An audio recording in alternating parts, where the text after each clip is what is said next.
우리에게 주시는 하나님 말씀은 호세아 9장 10절에서 17절 말씀입니다.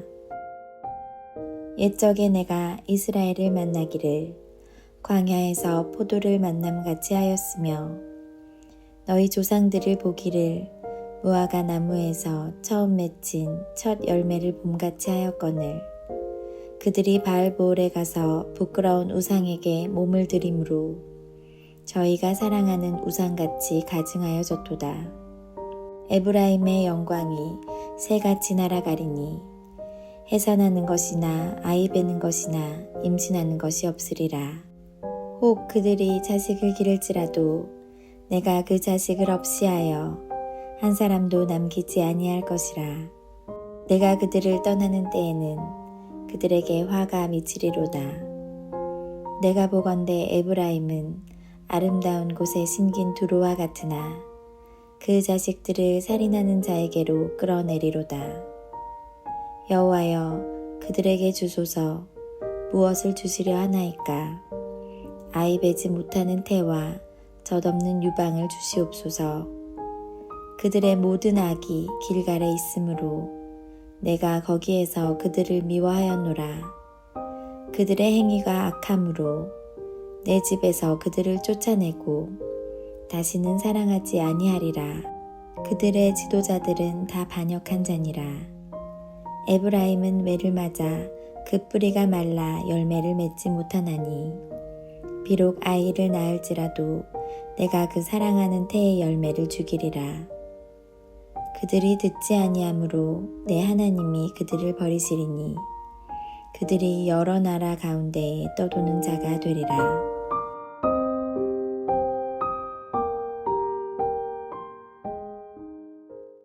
호세아서 9장은 이스라엘 절기 가운데 초막절을 배경으로 하고 있습니다. 초막절은 추수의 절기로 그 어느 때보다 기쁨과 즐거움과 감사와 찬양이 넘치는 축제의 절기였습니다. 하나님 앞에서 온 이스라엘 백성들이 먹고 마시며 그분의 은혜를 누리는 절기인데 호세아서는 그들의 죄악으로 인해서 이스라엘 내에 이러한 기쁨이 사라지게 될 것이다 라고 예언을 합니다.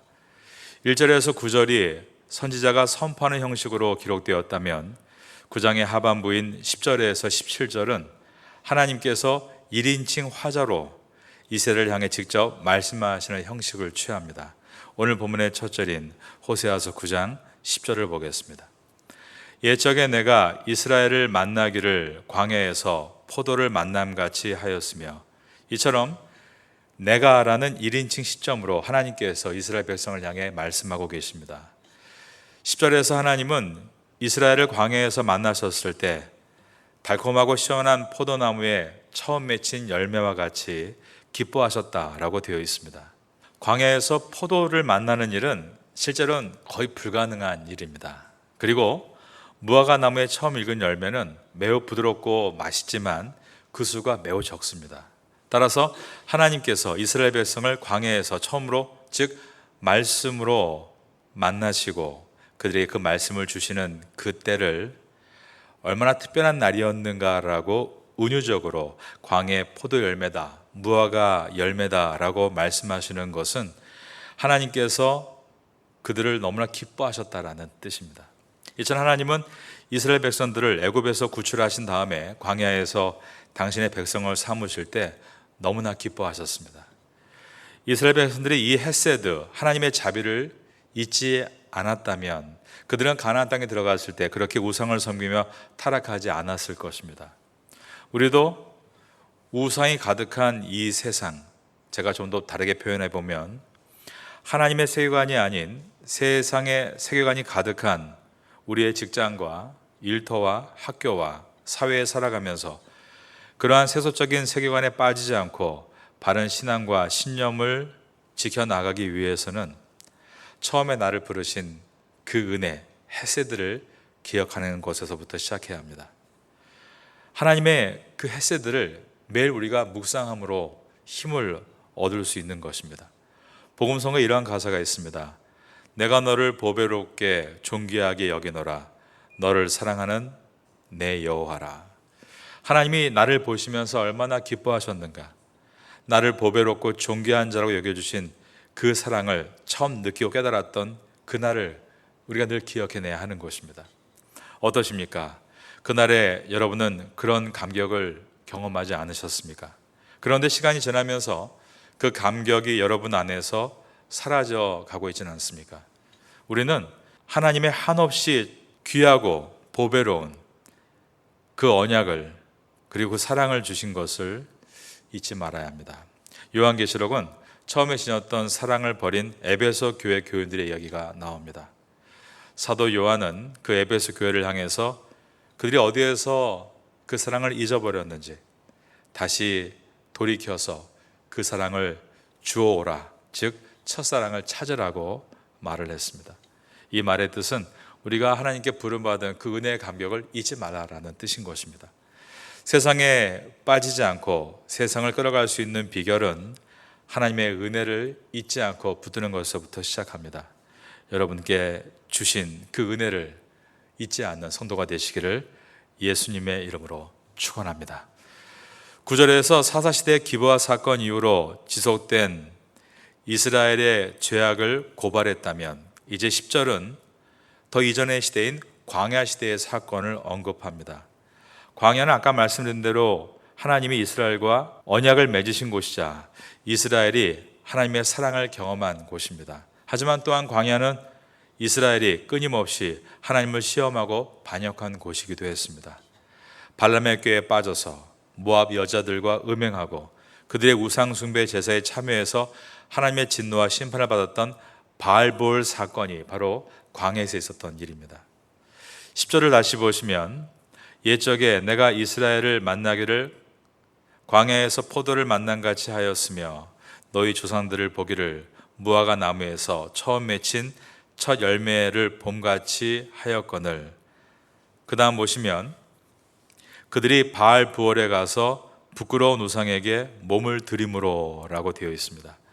하나님의 사랑에 응답해서 그분을 사랑하고 섬겨야 될 이스라엘 백성들이 광야에서 이 바알 부월이라는 곳에서 우상 숭배 제사와 음행에 가담하고 하나님의 눈에 가증히 여기는 우상과 같이 하나님의 눈앞에 가증한 것이 되었다.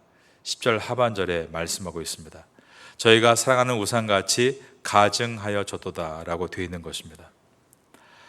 광야 시대에 시작되던 이 바알 숭배는 호세아 시대 때까지 끈질기게 이스라엘에 남아 있었습니다.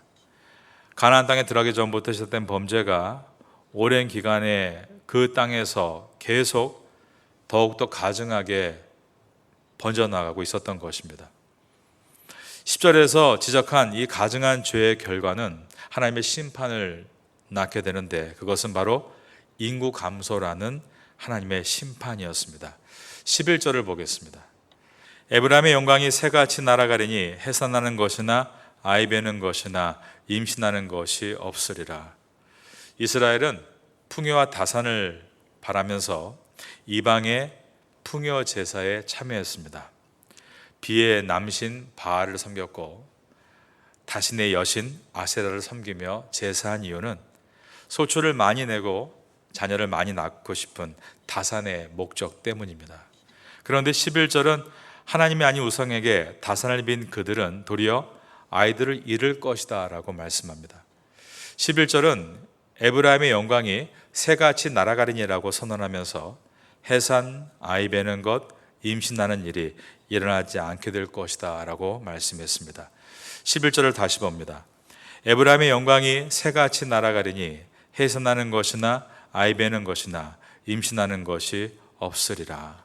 여기서 에브라임은 북이스라엘을 대표하는 지파로서 북이스라엘 전체가 하나님 앞에 범죄하고 우상을 섬기고 그 우상 앞에 엎드려 다산을 구했지만 하나님의 진노 가운데 오히려 그러한 해산하는 일들은 없게 될 것이다 라고 하셨습니다.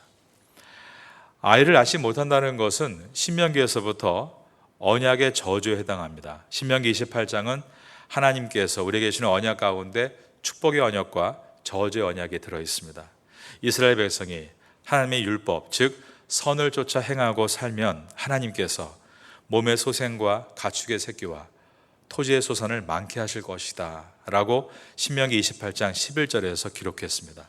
하지만 반대로 그들이 하나님의 선을 쫓지 않고 악을 쫓아 살아간다면 하나님은 자녀들과 토지의 소산과 소와 양의 새끼가 저주를 받아 그 수가 현격하게 감소하게 될 것이다 라고 신명기 28장 18절에서 말씀하셨습니다. 호세아서 9장 12절은 하나님의 언약 가운데 하나님의 심판에 대한 언약이 임하고 있는 장면입니다. 혹 그들이 자식을 기를지라도 내가 그 자식을 없이하여 한 사람도 남기지 아니할 것이라. 내가 그들을 떠나는 때에는 그들에게 화가 미치리로다.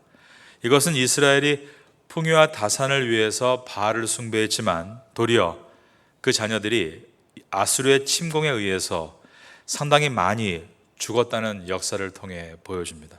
그런 아수르의 침공에 대해서 화가 미치리로다라고 기록한 것입니다. 이어지는 13절을 봅니다. 내가 보건대 에브라임은 아름다운 곳에 신빈 두로와 같으나 그 자식들을 살인하는 자에게로 끌어내리로다. 그 자식들을 살인하는 자에게로 끌어내리로다. 바로 그 살인자는 아수르를 가리키고 있습니다.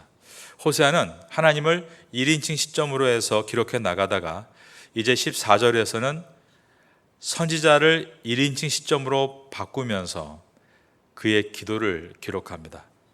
여호와여 그들에게 주소서 무엇을 주시려 하나이까 아이 베지 못하는 태와 젖없는 유방을 주시옵소서. 지금 선지자가 아이 베지 못하는 태와 젖없는 유방을 주시옵소서. 아이 베지 못하는 태와 젖없는 유방은 야곱이 요셉을 축복한 젖먹이는 복과 태의 복을 뒤집는 저주의 복이라고 할 수 있습니다. 선지자는 하나님의 말씀을 대언하는 자로서 선지자가 한 말은 그대로 이루어져야 그는 정말 참 선지자가 됩니다. 그러므로 호세 선지자가 자신의 한 말이 다 이루어지기를 위해서 이런 기도를 할 수 있다라고 생각할 수 있지만 호세아 선지자가 이 기도를 기록하는 이유는 그것이 아닙니다. 그것은 선지자의 말은 하나님께로부터 온 것이므로 반드시 이루어지게 될 것이니 여러분들은 지금이라도 돌이켜 우상을 버리고 하나님을 섬기는 민족으로 돌아와야 합니다 라고 말하고 있는 것입니다. 9절에서 기브아와 그리고 10절에서 바알 부올에 이어서 이스라엘의 역사와 관련돼서 유명한 한 장소 또 길갈을 기록해 나갑니다. 15절을 봅니다. 그들의 모든 악이 길갈에 있으므로 내가 거기에서 그들을 미워하였노라.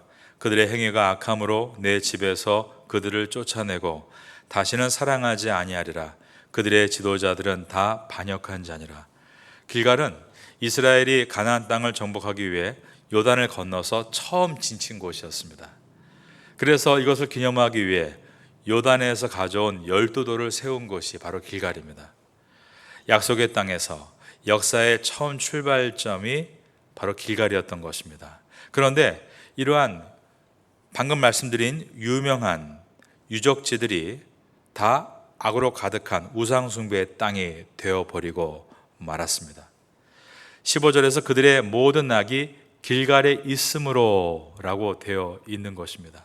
이것은 그들이 과거에 아름다운 신앙을 통해서 이뤄놓은 장소라 할지라도 그들이 신앙을 지켜나가지 못하면 그런 아름다운 장소가 하나님께 미움을 받는 악한 장소가 될 수 있다는 뜻입니다. 그들의 모든 악이 길갈에 있으므로 내가 거기에서 그들을 미워하였노라.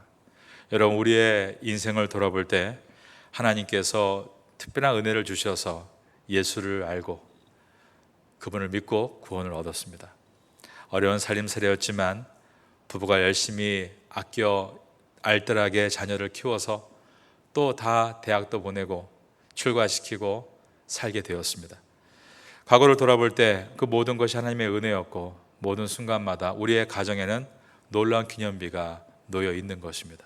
그런데 어느 때부턴가 우리 가족이 하나님과 멀어지고 있고 그 모든 상황 속에서 옛날과 같은 예배의 모습이 아니라 세속화되는 모습으로 되고 있다면 과거의 그러한 기념비적인 우리의 삶이 하나님 앞에서 결코 기쁨이 아니라 오히려 하나님께 미움이 될 수 있는 삶이 될 수 있다는 것을 오늘 본문을 통해서 깨닫게 되는 것입니다.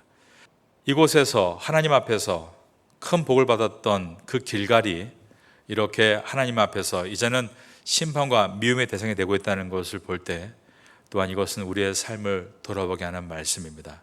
여러분은 과거에도 기념비와 같은 주님의 은혜를 갖고 살고 있었다면 앞으로도 여러분 미래 가운데 하나님의 놀라운 은혜가 임함으로 그런 기념비와 같은 일들이 계속 일어날 수 있게 되시기를 예수님의 이름으로 축원합니다.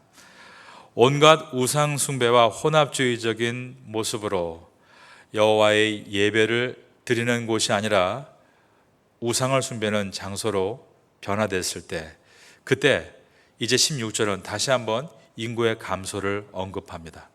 에브라임은 매를 맞아 그 뿌리가 말라 열매를 맺지 못하나니 비록 아이를 낳을지라도 내가 그 사랑하는 태 열매를 죽이리라. 10절에서 포도나무와 무화과나무 그 비유와 짝을 이루는 것처럼 여기에 또 다시 한번 식물이 등장합니다. 그러나 이 식물은 과거와 같은 아름다운 식물이 아니라 뿌리가 말라 죽어가고 있는 열매 없는 나무를 보여줍니다. 다산을 바라고 바알 숭배에 빠져 있었을 때 오히려 불임과 자녀의 죽음을 초래했다는 것은 참으로 안타까운 이야기입니다. 하나님께서 인간을 창조하신 다음에 생육하고 번성하라, 온 땅에 충만하라, 이것이 하나님이 우리에게 주신 오리지널 축복입니다. 그런데 인간이 죄를 졌을 때 어떻게 됐습니까?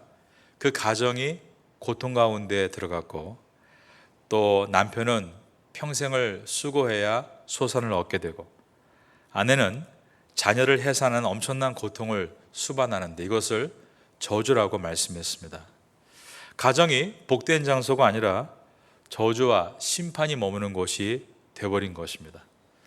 이러한 저주가 사실 오늘날 우리 사회에도 그대로 적용되고 있지 않는가, 우리는 이것을 생각하지 않을 수가 없습니다. 오늘날 우리나라의 출산율은 0.7명이라는 매우 비극적인 소식이 들려옵니다. 뉴스의 제목은 대부분 이렇게 시작합니다. 합계 출산율 0.7명 사회, 한국은 정말 끝났는가? 왜냐하면 이 숫자는 인구의 소멸을 의미하기 때문입니다. 결혼하지 않는 이유에 대해서 분명 우리가 알고 있습니다. 미래가 불안하기 때문에, 대학을 졸업하고 직장을 얻을 수 없는 현실이기 때문에, 정규직에 들어갈 수 없어서 대부분 다 정규직이 아닌 비정규직에서 일하기 때문에 그들의 수익으로는 절대 집을 살 수 없고, 그러기에 이미 집을 산 중년의 중산층과 이제 갓 사회에 입성하고 있는 20, 30대는 절대 집을 살 수 없는 형편이기 때문에 이미 집에 있는 사람들은 그 집값을 유지할 수 없고 이제 이 집값이 점점 내려가는 것을 통해 또 많은 고통을 겪고 있습니다. 많은 사람들이 앞으로 어떻게 살아야 되는가에 대해서 각자의 세대별로 많은 고민과 슬픔 가운데 놓여 있는 것입니다. 물론 이것은 우리가 충분히 공감하고 안타까워야 될 부분입니다.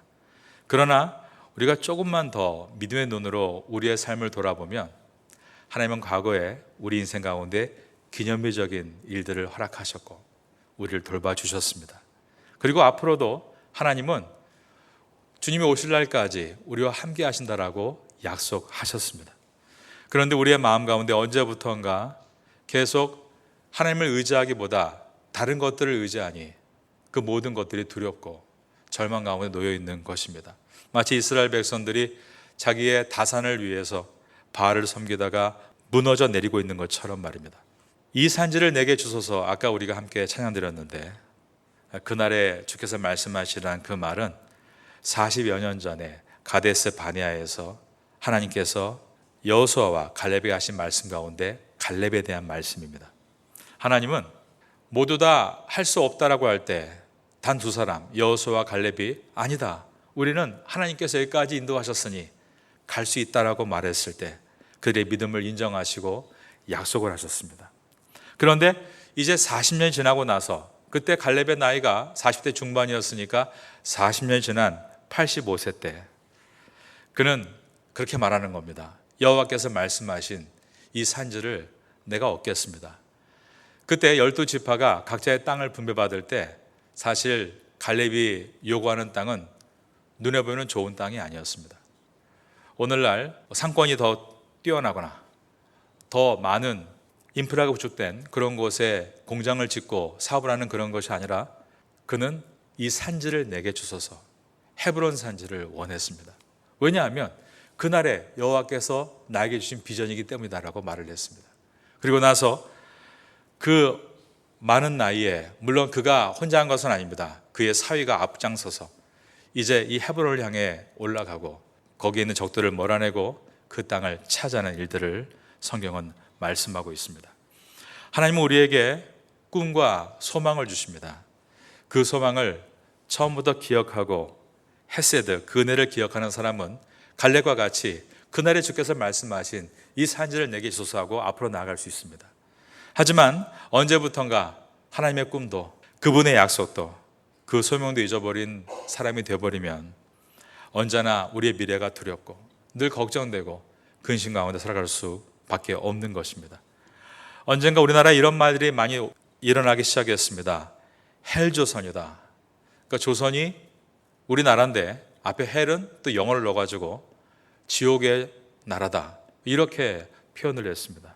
한 나라를 보면서 지옥까지 볼 수도 있지만 그 지옥 같은 곳에서 오늘도 이 산지를 달라고 외치는 자가 있다면 그들을 통해 이 사회가 변화되지 않겠습니까? 여러분 모두는 이 말씀을 지나가면서 그 은혜를 붙드시기를 다시 한번 주님의 이름으로 축원합니다. 마지막 절은 17절을 보겠습니다. 그들이 듣지 아니하므로 내 하나님이 그들을 버리시리니 그들이 여러 나라 가운데에 떠도는 자가 되리라. 우리가 알고 있는 대로 이제 북이스라엘이 주전 722년에 아수르에 의해서 멸망당하고 모든 백성들이 다 외국으로 나갔습니다. 그 이유는 아수르의 정책은 한 나라를 완전히 뽑아서 다른 나라로 옮기고 그 나라의 백성을 또 뽑아서 이리로 옮김으로 민족을 완전히 섞어서 문화 말살을 시켜서 더 이상 아수르에게 도전하지 못하게 하기 위해서였습니다. 역사의 이야기지만 우린 이것을 우리에게 좀 더 새롭게 적용할 수 있습니다. 많은 사람들이 한국 경기가 어렵다고 전 세계로 나아가고 있습니다. 그런데 우리 크리스찬에게는 어려운 환경 때문에 흩어지고 있는 방랑자가 아니라 아브라함과 같이, 바울과 같이 우린 순례자이고 사명자인 것을 잊지 않을 때 우리는 이 땅에서 주님의 꿈과 함께 일어날 수 있는 것입니다. 나이는 들어도 꿈은 늘 푸르른 주님의 사람이 되어짐으로 갈렙과 같이 또 하나님의 믿음의 선배들과 같이 이 땅에서 귀하게 쓰임받게 되기를 마지막으로 예수님의 이름으로 축원합니다.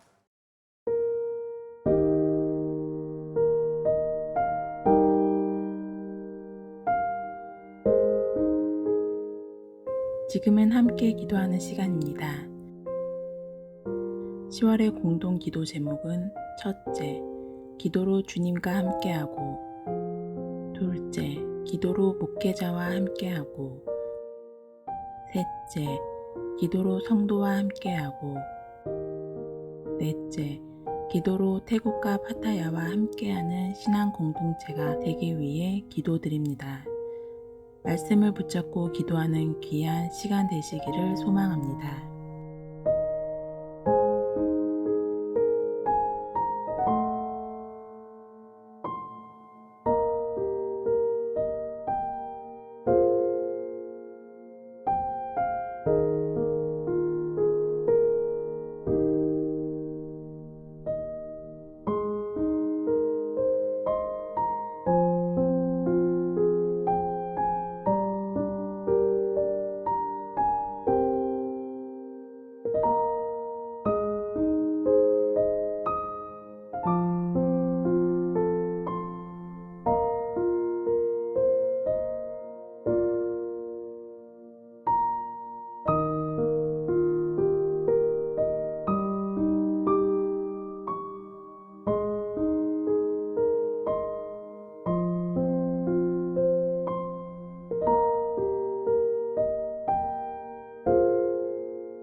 주